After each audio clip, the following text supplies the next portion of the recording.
vamos a dar inicio a este bloque del Congreso. Tenemos a los conferencistas invitados, Carlos Vionet y Pablo Tassi. Voy a hacer una breve introducción de cada uno de ellos. Luego vamos a pasar a escuchar la presentación en orden de Pablo y luego Carlos. Y al final vamos a tener unos 10 minutitos para hacer preguntas, que les vamos a pedir que las escriban en el chat. Ese será el orden de prioridad para hacer las preguntas. Y si es deseo de ustedes poder hacerlas oralmente, vamos a habilitarles el micrófono, y si no, las leeremos desde el mismo chat. Bien. Pablo Tassi nos va a hablar, su charla va a ser A Glimpse into Sediment Transport and Morphodynamic Processes in Rivers and Transitional Waters. Pablo es investigador, ingeniero de electricidad de Francia y del Laboratorio de Hidráulica Saint-Venant en Château, Francia. Pablo, digamos, es un investigador experto en electricidad de Francia y en este laboratorio Saint-Venant de hidráulica desde el año 2010. Él también enseña en la École de Pons de Paris Tech, de Polytechnique Sofia, de la Universidad de Caen en Francia. Él obtuvo su grado de magíster en la Universidad Nacional del Litoral, aquí en Argentina, y su PhD de la Universidad de Twente, en Holanda. Él siguió estudios postdoctorales en la École de Pons de Paris Tech y en la Universidad Paris Sur, y se unió a Electricidad de Francia en el año 2010. Sus temas de investigación se centran en la modelación numérica de problemas medioambientales de gran escala que comúnmente se encuentran en puertos cercanos, en tomas de agua y en plantas de energía nuclear. Y la mayoría de las aplicaciones están relacionadas con procesos del transporte de sedimento e interacciones con sustancias inorgánicas en ríos, ambientes costeros y aguas transicionales. Bien, respecto a Carlos Vionet, él es profesor, titular e investigador independiente del CONICET, con lugar de trabajo acá en la Facultad de Ingeniería y Ciencias Hídricas de la UNL. Carlos nos va a hablar sobre the role of small dunes in the boundary resistance in large alluvial rivers, the case of the Paraná River, Argentina. Y él es, como decíamos, profesor en esta universidad de la materia métodos numéricos en la Facultad de Ingeniería y Ciencias Hídricas, y él también es miembro del Consejo Nacional de Investigaciones Científicas y Técnicas, del CONICET. Él completó sus estudios de grado en esta facultad de Ingeniería y Ciencias Hídricas, y luego aplicó al Laboratorio de Hidráulica de Ezeiza por 4 años, antes de unirse al Departamento de Ingeniería Mecánica y Aeroespacial de la Universidad de Arizona en Estados Unidos, donde obtuvo su PhD en Ingeniería Mecánica. Él también sostuvo posiciones como visitante en la Universidad de Western, en Australia, la Universidad de Newcastle y en la Universidad Politécnica de Cataluña. Sus temas actuales de investigación se centran en la dinámica de dunas y en el desarrollo de dispositivos de bajo costo para aplicaciones agrohidrológicas.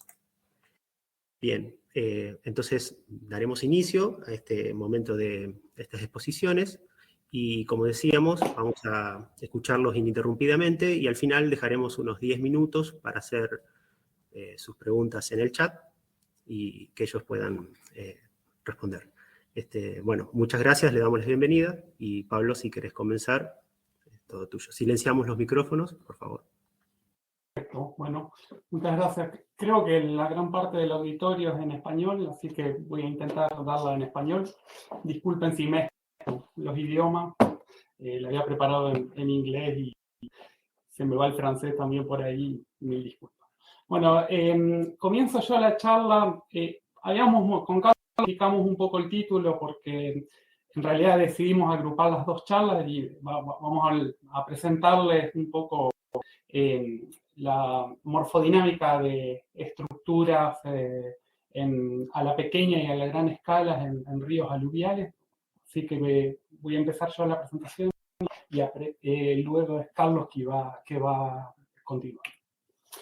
Bueno, depende de las características del sedimento y del flujo, la interacción en ríos sobre todo cuando tenemos un lecho no cohesivo, da lugar a formas de fondo. Así que estas formas de fondo se distinguen en general por sus expresiones características.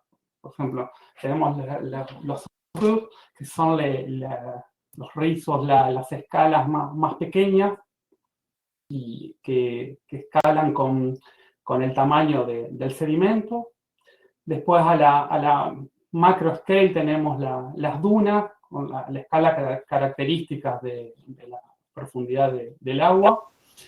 Y luego tenemos a la mega scale, que es la escala de barras, que es sobre todo la presentación que yo voy a estar dando, donde la escala característica es el ancho del natural.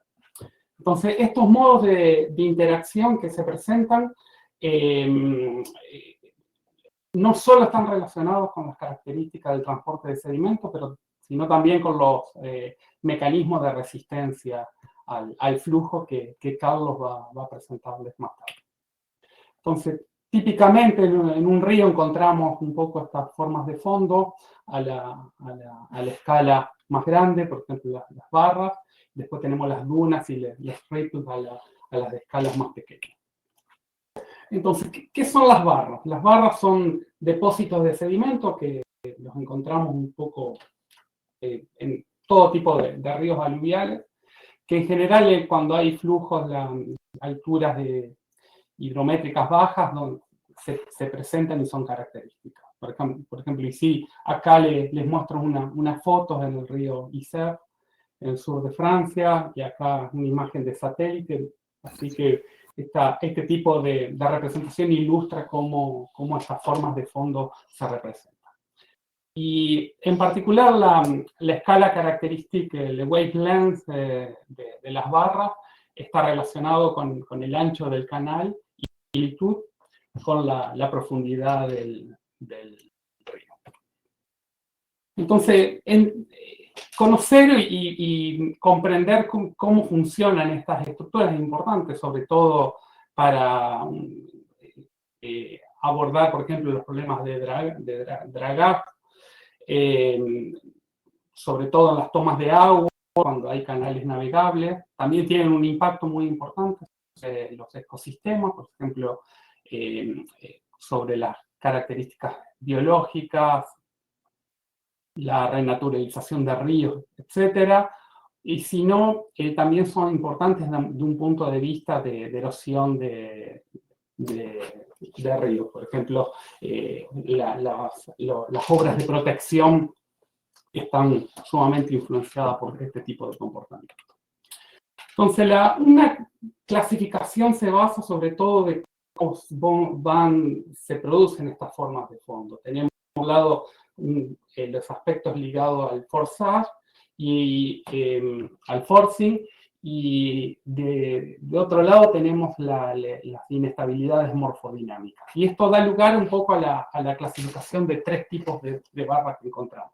Barras, los forced bar y las hybrid bar, que son las barras que tienen una característica más bien estacionaria, y si no, tenemos las barras libres, que tienen una característica más bien periódica.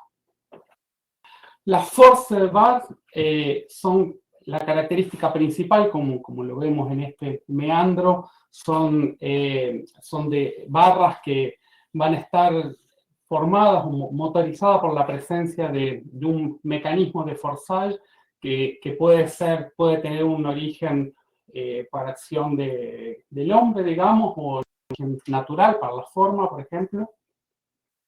Y si no, pueden aparecer, por ejemplo, al costado de espigones o en meandros de gran amplitud, como el que vemos en este caso. Y en general, estas estructuras se van a formar un poco a través del balance que encontramos originario por la fuerza centrífuga, por ejemplo, en un flujo acá en curva, donde tenemos los efectos de pendiente transversal y de flujo en espiral que se va a formar. Así que a la larga vamos a tener la aparición de ese tipo de barras. Típicamente también la encontramos en ríos, por ejemplo, en un cauce como en el de la Loire, cómo se van formando a través de zonas de depósito al costado de espigones. Por otro lado, tenemos las barras libres, que tienen una característica más bien periódica, dan lugar básicamente a barras alternas. Tenemos una sucesión de zonas de acumulación y de erosión de sedimentos que se dan en la dirección longitudinal, y también presentan un carácter periódico en la dirección longitudinal y en la dirección transversal. Y esto da lugar un poco a todos los tipos de barras alternas, como vemos en esta figura, donde vemos los depósitos de sedimento en esta zona y el talbot que se desarrolla en esta parte. Barras centrales que están relacionadas sobre todo a la formación de islas, o si no a los braid bar, que presentan un poco esas características. Algunos ejemplos, por ejemplo, también en la Loire, el río La Loire, donde vemos esta característica de barras alternas que se presentan las zonas de acumulación en esta zona, en esta zona, en esta. Barras centrales, siempre en la Loire, donde vemos que está el desarrollo de una isla que comienza a tener la formación, la acumulación de plantas en el medio y está estacionada con el tiempo.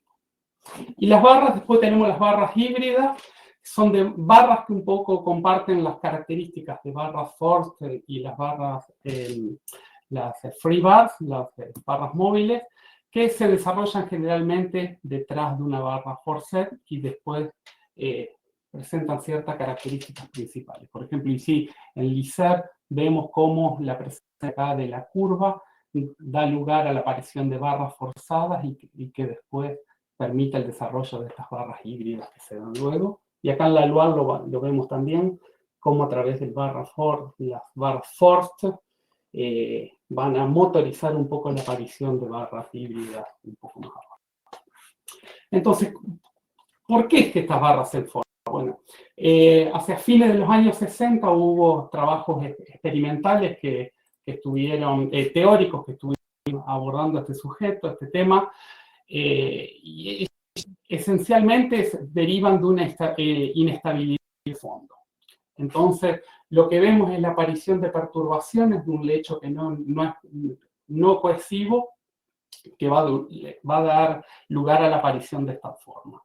Entonces, ¿bajo qué condiciones fue los primeros análisis de estabilidad lineal que más o menos presentaron este problema, donde encontraron que la relación del ancho, profundidad del canal, el aspect ratio, beta, cuando excede o alcanza un valor crítico, es a partir de ese momento donde tenemos la formación de este tipo de estructura de gran tamaño. Las teorías lineales, ustedes lo conocen bien, se desarrollan, permiten de ver el problema que se desarrolla en los primeros momentos a una escala infinitesimal. Pero después hubo teorías también que se desarrollaron que permitieron tener predicciones un poco más cercanas a la realidad. Entonces, ¿cómo es que estudiamos este problema? Lo estudiamos con tres tipos de approach diferentes. Tenemos los approaches teóricos, donde hay dos escuelas que abordaron el problema.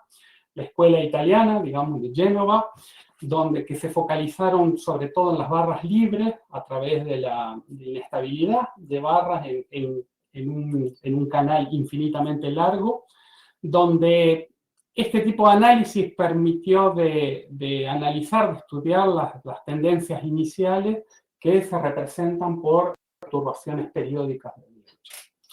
Y es a través, como les decía, del análisis de estabilidad lineal que permitió verdaderamente ver las condiciones donde estas barras se van a formar o no.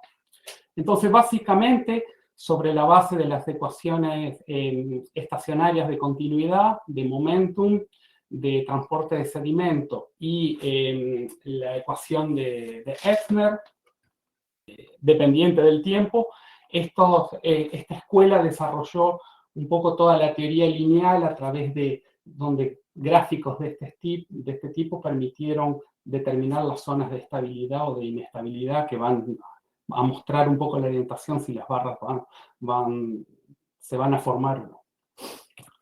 Por otro lado, tenemos la escuela holandesa en Delft, que se focalizó sobre todo en el desarrollo, en el estudio de barras híbridas. En este caso, los análisis fueron desarrollados en dominios cerrados, no infinitamente largos como en la escuela italiana.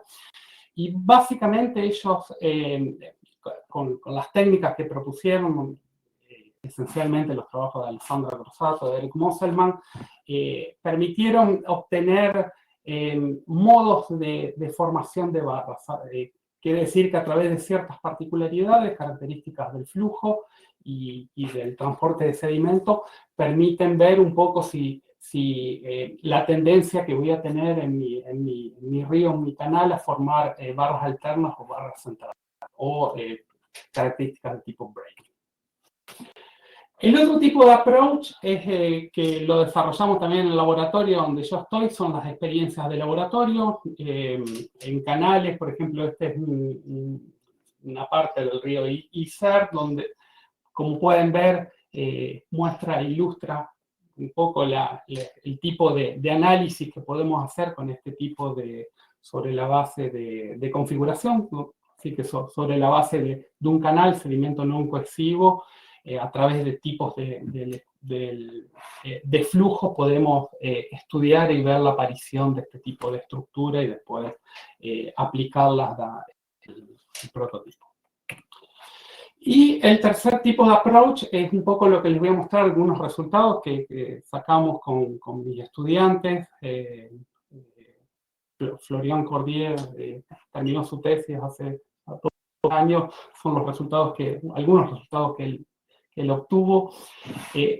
Con Florian utilizamos el código que desarrollamos en el grupo, que es Telemac, donde ahora lo que vamos a resolver es el fully non-linear system of equation. Así que ahora nosotros resolvemos el sistema en toda su totalidad, con las ecuaciones de continuidad, de cantidad de movimiento, de transporte de sedimento, la ecuación de balance de sedimento de Exner, que la vamos a resolver con el sistema Telemac.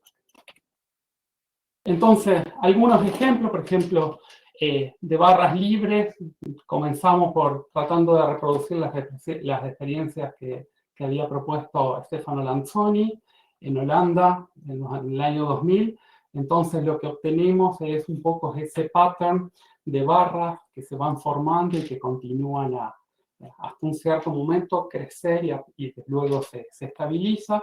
Como características de barras libres, vemos que se forman con pendientes que son bastante abruptas, así que esas son un poco las características de comportamiento del tipo de barras libres.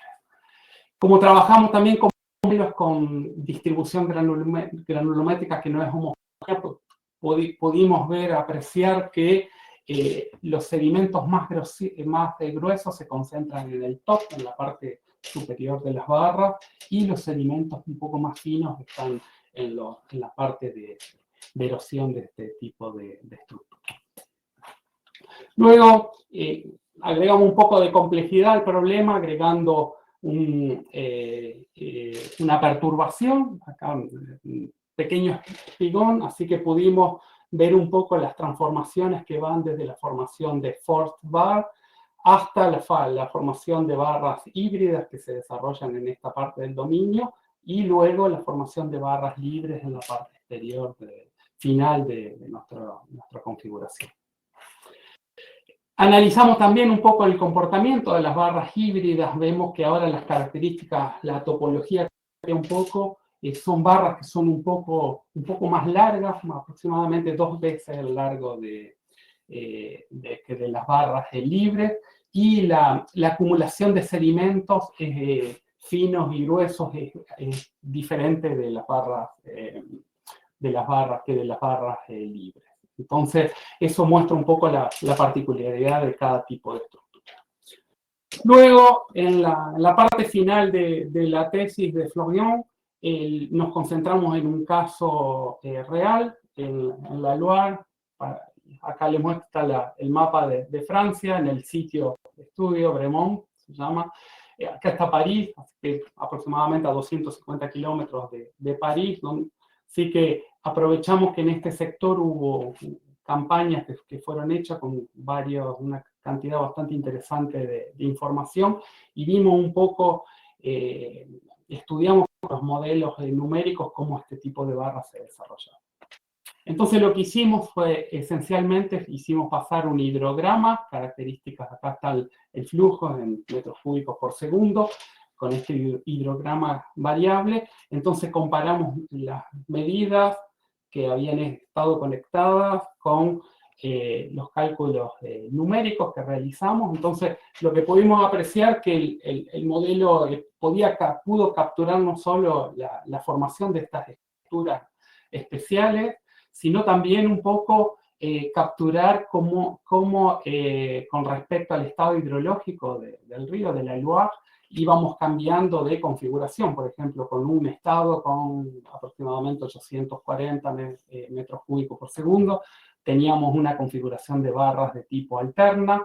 Luego, cuando cambiamos las condiciones del flujo, pasábamos a barras de tipo transversa, luego a barras centrales, y luego veníamos a barras alternas, etc. Entonces, como pueden ver, el problema es bastante complicado, pero el modelo permitió también de bien comprender cómo estos procesos se formaban y cambiaban en el tiempo. Este tipo de modelo puso en evidencia algunas informaciones que son interesantes. Por ejemplo, cómo la composición granulométrica del tamaño de sedimentos en la superficie cambia con respecto al tipo de condición hidrológica impuesto, y también con el tipo de barra que va a estar formada con respecto a este tipo de condición. Entonces, la última parte que actualmente estamos trabajando es un poco, agregamos una capa de complejidad al problema y empezamos a estudiar un poco qué sucede cuando tenemos la interacción entre la formación de estas estructuras morfodinámicas de gran tamaño con la vegetación. Entonces, esencialmente lo que hicimos fue acoplamos al modelo que desarrolló Florian para la predicción de barras, un modelo que tiene en cuenta la composición el origen de cómo las plantas van a formarse, crecer y morir. Entonces, algunas simulaciones preliminares que les muestro, fue un trabajo que lo publicamos el año pasado, como es una simulación de aproximadamente 50 años, como a partir del momento inicial tenemos la formación de estos patrones de barras, y cómo luego, a través de cuando la vegetación comienza a crecer, cómo se van instalando y cómo podemos capturar, ver la la aparición de este tipo de fenómeno natural en estas configuraciones complejas.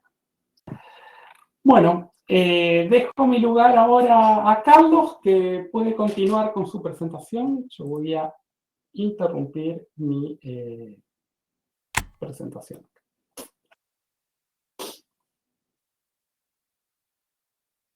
Muy bien, Pablo, excelente. A ver, esperen un segundito.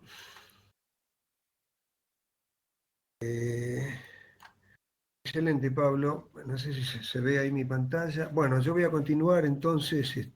Bueno, había preparado también la charlita en inglés, pero veo que lo mejor es seguir en castellano. El título ya lo conocen. Vamos a hablar del rol de las pequeñas dunas en la resistencia al flujo en grandes ríos de llanura. Esto lo hice en colaboración con varios, entre ellos está Latosinski y otros compañeros. Esperen que vamos a ponerlo en modo presentación. El problema de la resistencia al flujo es muy conocido. O sea, esto vamos a charlar de algo que es un problema muy viejo de la hidráulica con una mirada fresca. Dado la pendiente hidráulica o la pendiente de energía, dada la descarga y una cierta área, el problema es conocer la partición, es decir, cuál va a ser la velocidad del flujo y el tirante, eventualmente el ancho, cuando tenemos estas variables. O sea, esto es un problema muy conocido, muy viejo de la hidráulica, pero que no es tan sencillo de resolver. O sea, esta partición depende de la competencia que se da entre la gravedad, mayormente entre gravedad y fricción.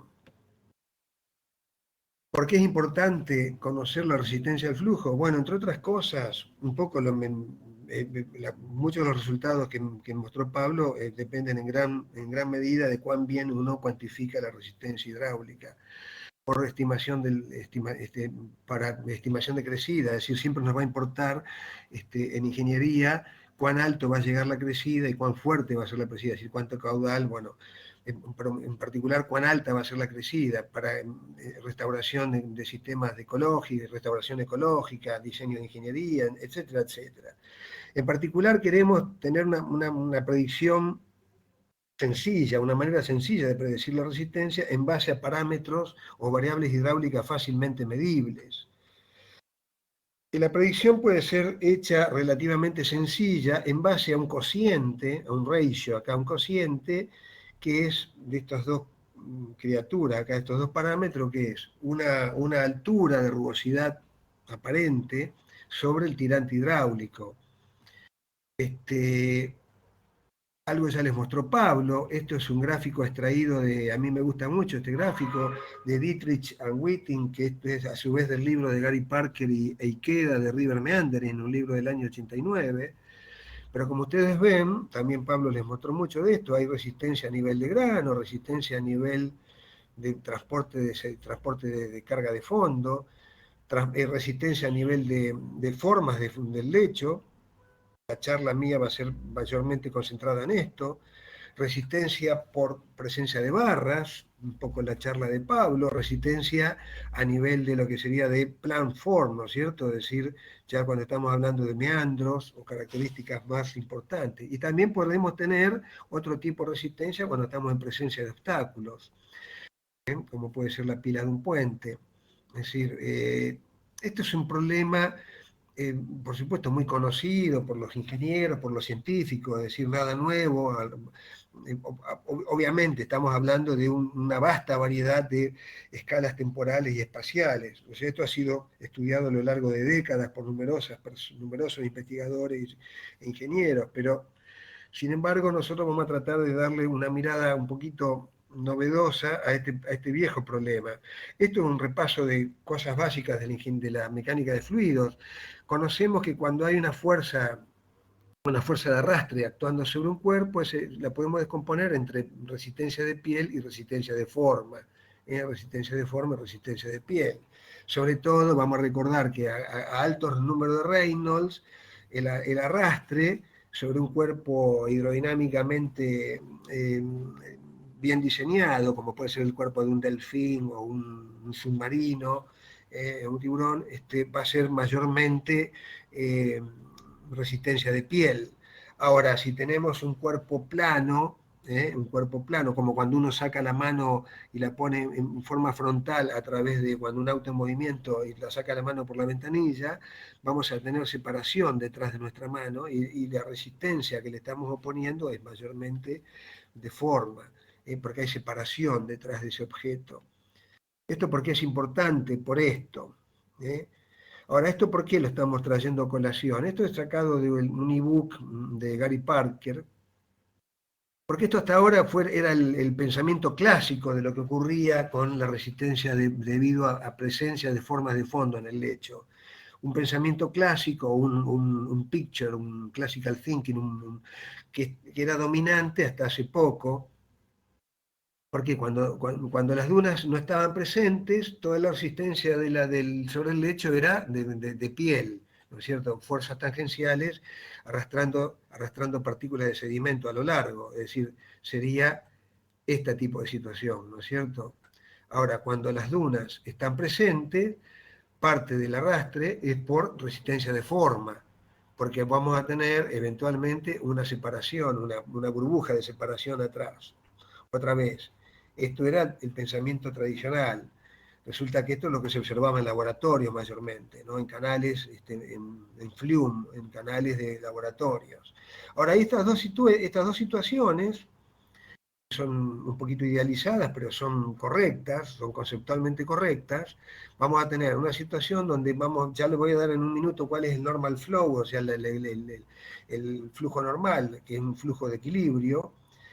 Si tenemos un lecho cubierto por dunas, vamos a tener una pendiente hidráulica, una pendiente de energía, vamos a lograr, para una descarga dada, vamos a lograr un tirante de equilibrio y un flujo normal, una velocidad media del flujo. Si hacemos un experimento, suponemos, jugamos a ser dioses, aplanamos el lecho, pegamos las partículas de sedimento, o sea, las mismas partículas de sedimento, las pegamos con pegamento para tener el mismo tipo de resistencia de piel, vamos con la misma pendiente de energía y la misma descarga, es decir, no cambiamos las condiciones hidráulicas, vamos a tener otra situación de equilibrio, otro tirante y otra velocidad media, es decir, volvemos al problema inicial, dadas las variables, misma descarga, misma pendiente hidráulica, la partición entre tirante y velocidad media van a ser distintas. O sea, el típico problema, lo difícil que es predecir, predecir la resistencia hidráulica de equilibrio. Ahora bien, este era, como les dije, el pensamiento clásico. O sea, so far so good, hasta ahora todo bárbaro, pero resulta que ese modelo empezó a ser discutido, entre otros por Best, en una charla que dio en un trabajo, pero también fue una charla que dio en el 2005, más reciente por Lefebvre, una matemática, Pablo posiblemente la conozca, alguien que hace modelaciones numéricas muy interesantes ahí en Alemania, simulaciones numéricas muy interesantes, y una de las cosas que se encontró también, no solo con simulaciones numéricas, sino también con observaciones experimentales, es que en gradientes, en ríos de llanura, en grandes ríos de llanuras, de lechos arenosos, lo que se denomina formas de fondo tendidas, de muy baja pendiente, no se observaba flujo de separación, no se observaba esta situación donde hay una burbuja de separación. Entonces, bueno, entre otras cosas, uno de los primeros en observarlo, reportar este problema, fueron Best y Koschakov. Entonces, a partir de ese momento, y en realidad un poquito antes, hubo un trabajo pionero de un investigador de Delft. Una de las cosas que se planteaban era, bueno, ¿qué pasa? ¿Por qué hay tanta superposición de dunas en el fondo, en el lecho de grandes ríos de llanura, tales como el río Paraná? ¿Y cuál es la relación de esas pequeñas dunas superpuestas con la resistencia? Esto que parece ruido, acá tenemos un tren de grandes dunas, esto observado en el río Paraná, el flujo va en esta dirección de derecha a izquierda, esto que parece ruido del echo sounder, de la sonda ecógrafa, no es tal, lo van a ver mejor acá. Esto fue observado en la gran crecida de junio del 92. Ustedes ven una gran duna que se acerca, esto es una escala distorsionada, horizontal, vertical. Acá tenemos, para que se den una idea, esto sería, sin distorsionar, el túnel subfluvial, unos 10,5 metros de diámetro, unos 250, 300 metros de la longitud de onda de la gran duna, unos 10 metros la pequeña duna superpuesta, o sea, el ratio, el cociente entre la longitud de onda de una a otra es unos 30, mientras que la amplitud de la gran duna a la pequeña duna es 7, es decir, unos 6,5, 7 metros la amplitud de la gran duna, 1 metro la pequeña duna. O sea, muy interesante este fenómeno, y otra vez, cuál era la relación con la resistencia, dado que supuestamente, esto, ojo, no se dejen engañar por el ojo desnudo, uno cree que acá va a haber separación de flujo, pero esta es una duna de muy baja pendiente, tenemos 6, 7 metros de acá y 300 metros en horizontal, o sea, esta es una duna muy tendida, a pesar de que esto parece que es un pequeño monstruo. Vamos a hacer un poco de reduction, o sea, reducción. Vamos a ir de la complejidad a simplicidad. Esto es un repaso, también algo un poquito de esto, como si fuese una clase de matemática, de física matemática. Vamos a ir desde la aproximación de capa límite, muy conocida por todos, que asume, entre otras cosas, que el flujo cambia mucho más despacio en horizontal que en vertical. Matemáticamente es asumir que hay una escala horizontal, vertical, y hay una escala horizontal que es mucho más grande que la vertical. siempre vamos a trabajar en cantidades relativas, nunca hacemos comparaciones absolutas. Esto es mucho menor que 1, o lo mismo que las derivadas, ¿no? En realidad esta es la gran aproximación de capa límite. El segundo paso es echar mano a los shallow water equation, no es otra cosa que filtrar en vertical, nos quedamos sin detalle en vertical, a lo sumo vamos a usar soluciones de autosimilares. Es esto, echamos mano a una variable adimensional en vertical y en muchos casos encontramos que para flujos que varían levemente en la dirección del flujo, encontramos una muy buena dependencia de este tipo, psi a la 1/6, pero para la shallow water equation filtramos la dependencia en vertical y con eso encontramos una gran familia.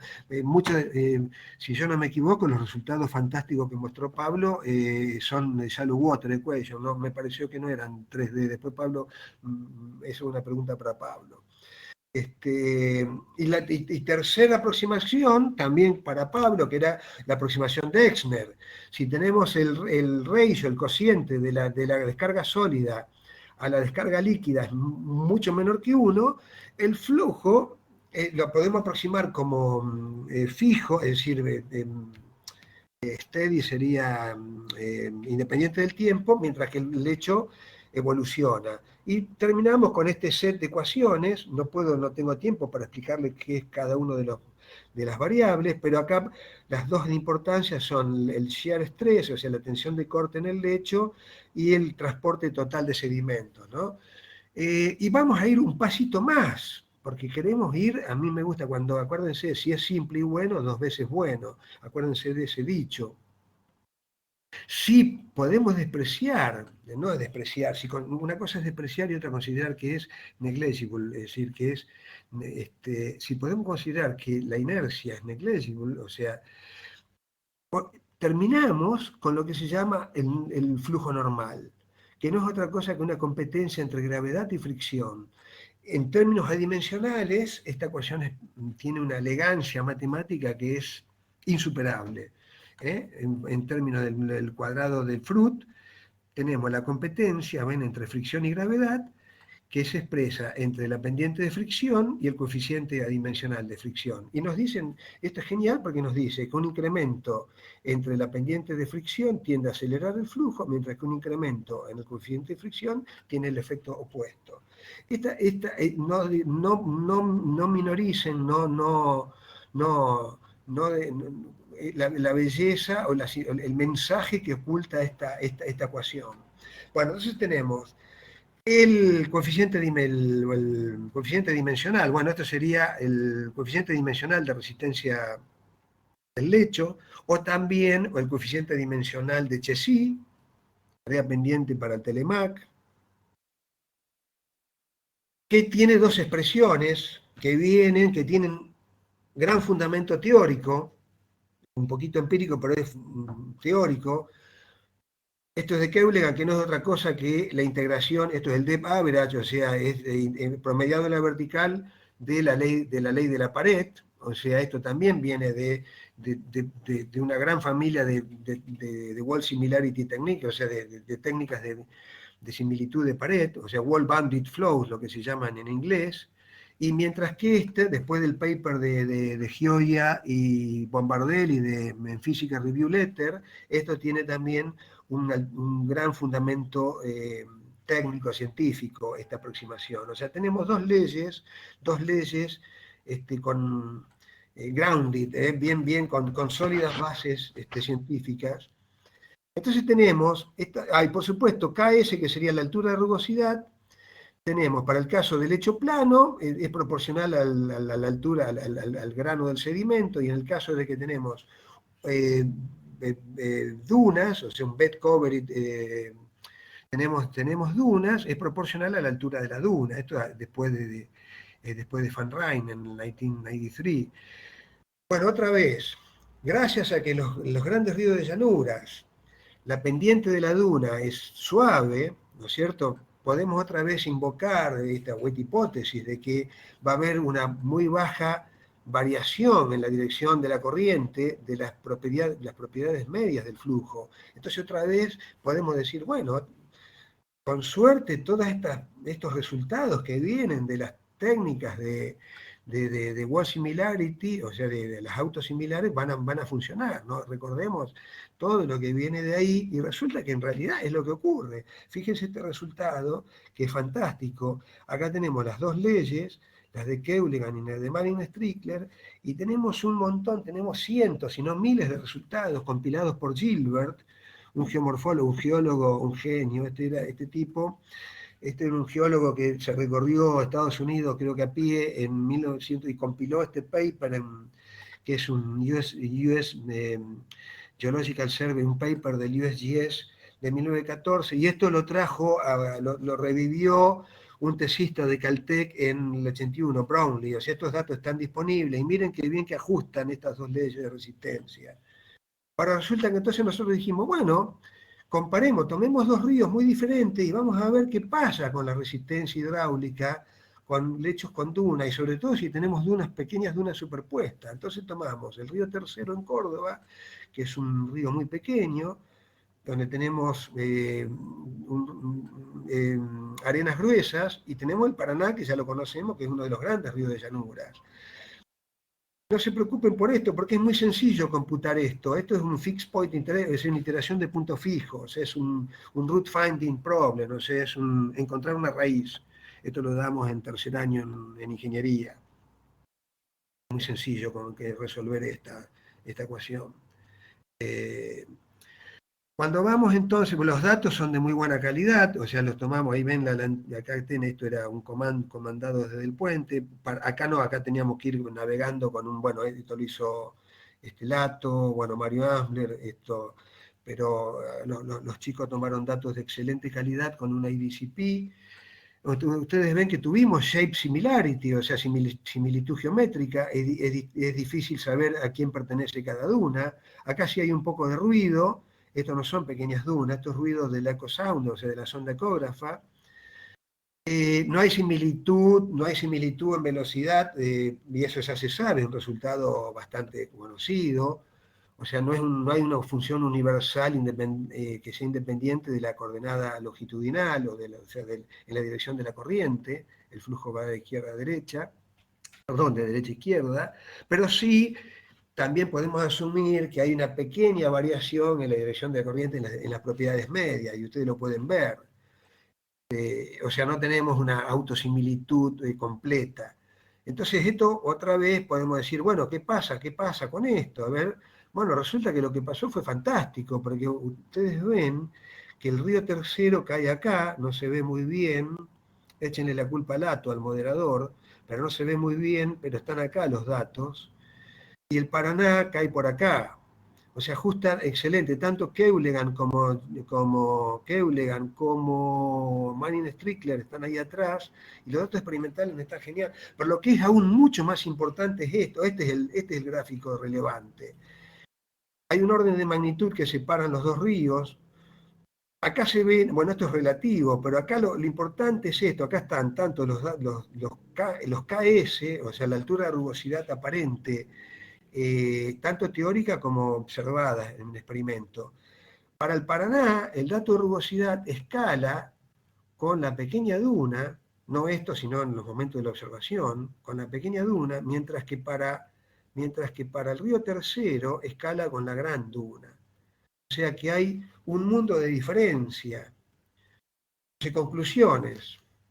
Los datos de ambos ríos no solo obedecen la relación de Keuligan o la de Manning-Strickler, sino que representan resistencia hidráulica, escalas de resistencia hidráulica muy diferentes.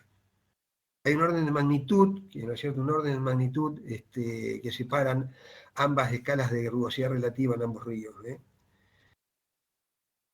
Mientras que déjenme traducir esto, no estaba preparado para esto, mientras que la rugosidad relativa, ¿no es cierto?, del río Tercero escala con la duna grande, aparte es la única que hay, el río Tercero no tiene otro tipo de duna. El río de Paraná, la rugosidad relativa del río Paraná escala con la pequeña duna superimpuesta. Es decir, en esencia, y fuimos los primeros en decir esto, el río Paraná necesita desarrollar una escala intermedia de rugosidad para acomodar el balance entre gravedad y fricción. Porque no se olviden que, en definitiva, el coeficiente de fricción está embebido, es decir, el balance de fuerza está embebido en la resistencia hidráulica. O sea, esta escala intermedia, en in-between, es una escala que está ahí, que está metida entre otras, esas grandes escalas. Ajusta muy bien con las pequeñas dunas, superimpuestas a la gran duna del Paraná, del río Paraná.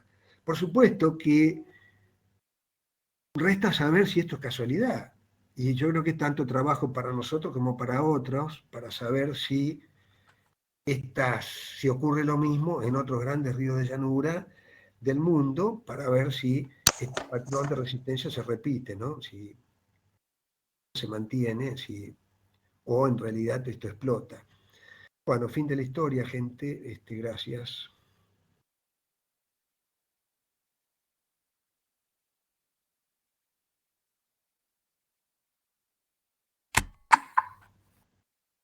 Muchas gracias, Carlos.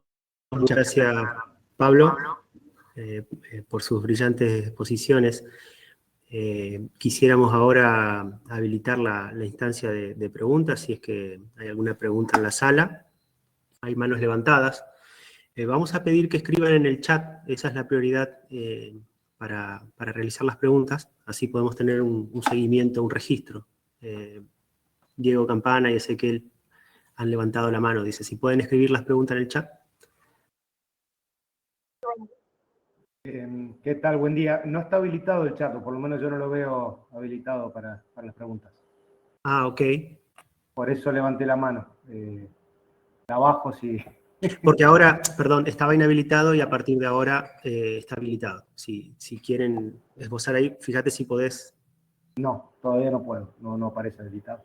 Pero puedo hacer la pregunta, si no les molesta, ya que abrí el micrófono. Sí, por favor. Sí, por favor, ahí habilitamos. Gracias. Muy interesante la charla, Pablo, Carlos, la verdad que un gusto volver a verlos después de tanto tiempo. Así que quería felicitarlos. Tengo una pregunta para Pablo, porque llegó un poco tarde a la charla y quizás lo mencionó, pero no me quedó claro. En el modelo numérico, Pablo, las condiciones de contorno, que obviamente entiendo son tomadas de mediciones reales, ¿verdad? ¿Son condiciones de contorno estáticas o en el tiempo? O el modelo es digamos, transiente, ustedes resuelven una evolución, ¿verdad? Pero la condición de contorno que ponen, ¿es estática o también es una condición transiente? No, es variable. Es variable. En el caso del canal de Lanzoni, hay una condición de recirculación que un poco imita la experiencia del laboratorio y sobre todo en el caso de la Loire, es extremadamente variable. Tenés hidrograma que cambia permanentemente en el tiempo y hay una condición de equilibrio relacionada al transporte de sedimentos. Perfecto, muchas gracias. Bien, yo no veo otra pregunta en el chat por el momento. Si alguien desea... ¿Puedo hacer la pregunta de forma oral? ¿Sí? Para Pablo.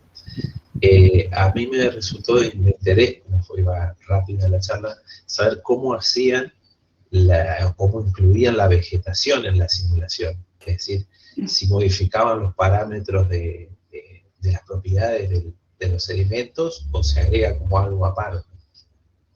En los resultados, eso que mostré que fue con un postdoc, Camillo, que trabajó con nosotros, esencialmente el modelo de vegetación modifica las características de rugosidad que van a jugar sobre la hidrodinámica.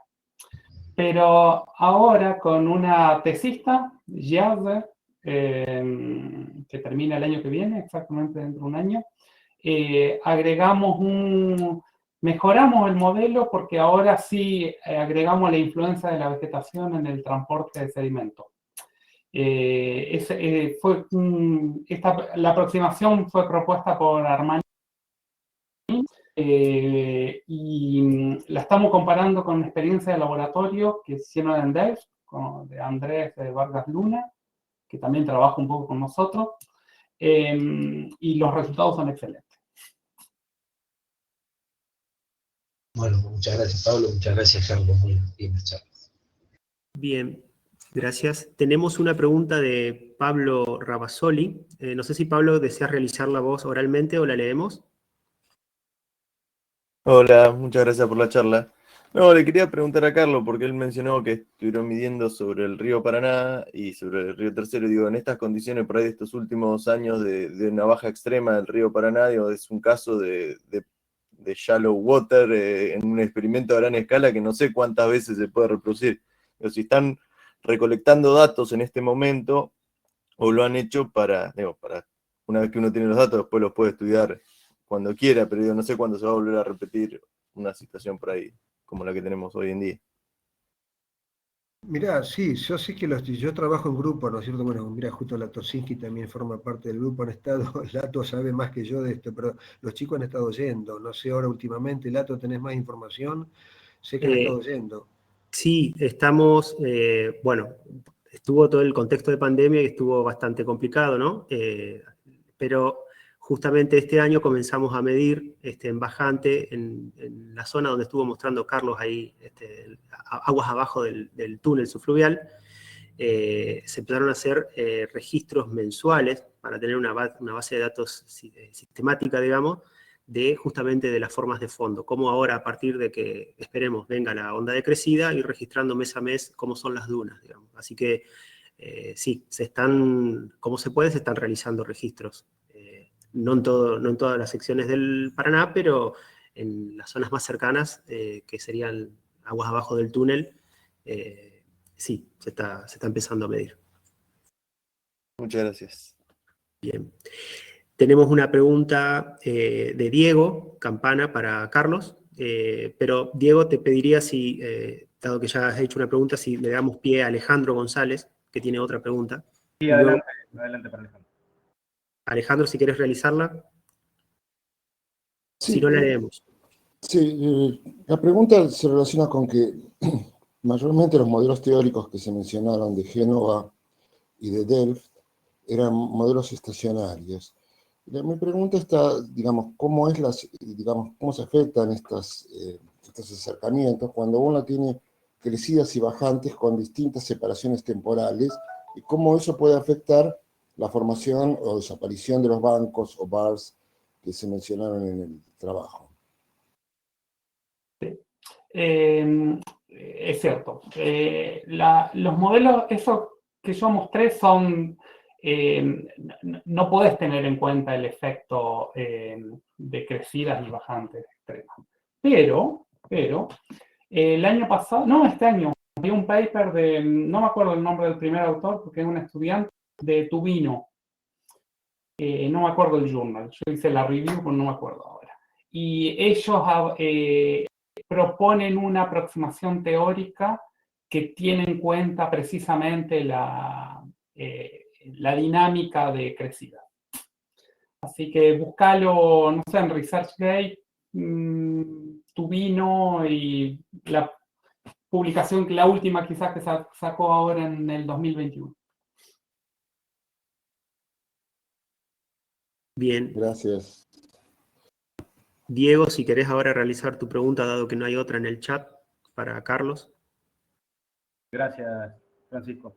Carlos, no me quedó claro la última mención que hiciste cuando dijiste que restaba saber si la correlación entre los resultados experimentales y la correlación esa teórica era una casualidad o había que seguirla trabajando, porque entiendo que ya estaba bastante probada la validez de esa relación. Mencionaste los resultados que se habían obtenido por allá en 1914 y demás. No sé si te referías a eso o a otra... Claro, nosotros lo probamos o sea, los datos son del Paraná. Lo que resta probar es si en otros grandes ríos de llanuras, que sabemos que existen pequeñas dunas superpuestas, se mantiene la misma relación. Es decir, lo que nosotros tomamos, vos imaginate que todas estas relaciones de resistencia hidráulica son muy conocidas, ¿no es cierto? Vos fíjate que estamos utilizando una relación de Keulegan que es de 1938, la relación de Manning-Strickler también, si bien la forma de... Fíjate vos que Telemac, yo le decía un poco en broma a Pablo que ellos usan un CDHCI que es un poquito no adimensional. La relación de Manning-Strickler a la 1/6 es más o menos de 1991 ya tomó esa forma. El paper de Gioia y Bombardelli es desde 2006, donde ellos le dan un sustento teórico. Es decir, en los últimos 20 años ya las fórmulas de resistencia hidráulica ya tienen un sustento teórico ya muy consolidado. Ahora bien, el tema era, lo que siempre estaba en duda era cuál era el rol, o sea, qué papel jugaban las pequeñas dunas en los grandes ríos de llanura. Nosotros con esta cantidad de datos que teníamos del Paraná pudimos establecer, bueno, era la escala justa, la escala apropiada de resistencia hidráulica, así que no eran ni las grandes dunas ni el grano, ¿sí? Era una escala intermedia. Bueno, lo que resta es si ese resultado se mantiene en otros grandes ríos. Por ejemplo, yo no sé si decirte el Mississippi, si habrá que tomar, no sé si, no te digo si el Volga, habrá que ver otros datos de otros ríos que sean más o menos proporcionales y bueno, ahí ver si el resultado se mantiene o en todo caso la correlación no es tan así, no se discute. Eso dependerá de la calidad de los datos que tengan otras personas, que tengan otra gente, otros investigadores. Perfecto, ahora me queda claro. Gracias, Carlos.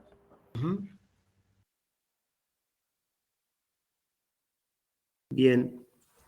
Bueno, ahí para comentar nomás, si a alguien más le interesa sobre la pregunta de Alejandro, en el chat Pablo ha compartido el paper que hizo mención respecto de la pregunta de Alejandro sobre la separación temporal de las crecidas y bajantes. Bueno, si no hay otra pregunta en el chat, no sé si nos despedimos, no sé si alguien quiere decir alguna reflexión final, y si no nos haremos una despedida virtual. Agradeciendo obviamente a los dos. Qué lástima que falta una copa. Gracias. Podrían mandar una caja de vino a los organizadores.